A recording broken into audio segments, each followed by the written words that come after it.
पुढची बातमी बघूयात। बदलापूर नगरपालिकेमध्ये सकल मराठा समाजाचा राडा झालेला बघायला मिळतोय। छत्रपती शिवाजी महाराज पुतळ्यांच्या उभारणीमध्ये भ्रष्टाचाराचा आरोप केला जातोय। बांधकाम विभागाला नोटांचं तोरण बांधण्यात आलेलं आहे। अधिकाऱ्यांच्या दालनामध्ये या मराठा आंदोलकांनी खोट्या नोटाही फेकल्याचं कळतंय। बदलापूरच्या नगरपालिकेमधली ही घटना आहे। सकल मराठा समाज एकवटला आणि काहीसा गोंधळ झाला, राडा झाला। छत्रपती शिवरायांच्या पुतळ्याच्या उभारणीमध्ये भ्रष्टाचार झाला असा आरोप होतोय।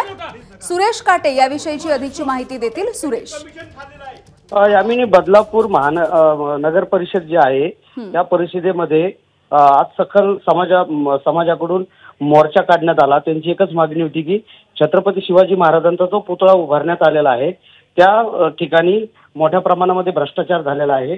त्यामुळे या ठिकाणी सकल समाज मराठाचे जे अनिल देशमुख आहेत ते त्या ठिकाणी गेले आणि त्यांनी अधिकाऱ्यांच्या कॅबिनच्या बाहेर नोटांचा हार लावला आणि कॅबिनमध्ये घुसून त्यांना जाब विचारला की ह्या ज्या प्रकरणावरती जो बांधकाम विभागाचा त्यांनी भ्रष्टाचार केलेला आहे त्याबाबत त्यांनी जाब विचारलेला आहे आणि मोठा गोंधळ नगर परिषदेमध्ये त्यावेळी निर्माण झाला होता। यामिनी, अगदी सुरेश, धन्यवाद या माहितीसाठी।